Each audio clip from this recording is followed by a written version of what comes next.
एक गांव में एक मेहनती किसान रहता था। वह अपने घर के बाहर बैठा हुआ था कि अचानक तेज हवा चलने लगी। आसमान में बादल गरजने लगे और देखते ही देखते बिजली किसान के खेतों पर गिर पड़ी। पूरा खेत आग की लपटों में जल गया। किसान यह देखकर फूट फूट कर रोने लगा।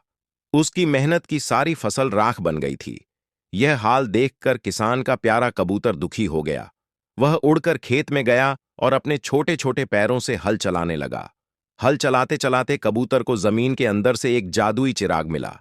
कबूतर ने जैसे ही वह चिराग रगड़ा, उसमें से एक विशाल जिन निकला। जिन ने कहा, मुझे आजाद करने वाले, बोल, तेरी क्या इच्छा है? कबूतर ने तुरंत कहा, मेरे किसान मालिक का खेत पहले जैसा हरा भरा कर दो। जिन ने हाथ घुमाया और चमत्कार हो गया। किसान का खेत पहले से भी ज्यादा सुंदर और फसल से लहलहाने लगा। किसान खुशी से झूम उठा, लेकिन कबूतर अब भी उदास था। किसान ने पूछा, कबूतर, खेत तो पहले जैसा हो गया, फिर तुम क्यों दुखी हो? कबूतर ने आह भरते हुए कहा, मालिक, किसी ने हमारी इस कहानी को लाइक और सब्सक्राइब ही नहीं किया।